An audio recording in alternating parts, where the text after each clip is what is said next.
ভিডিওটা উপর টান দেন না ভাই।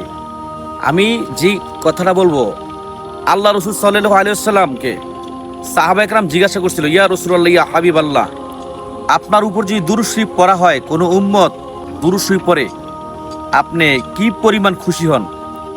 আল্লাহ রসুল সাল্লাল্লাহু আলাইহি ওয়াসাল্লাম বলেছেন, হে আমার সাহাবারা শোনো, তোমরা যদি বেহেশতে প্রবেশ করতে পারো তাহলে কি পরিমাণ খুশি হবে?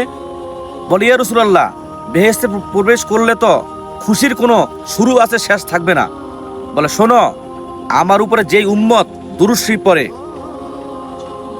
আমি যেই উম্মত বেহেশতে প্রবেশ করার পরে যা খুশি হয়, ওর চাইতো অনেক বেশি খুশি হয়ে যায়।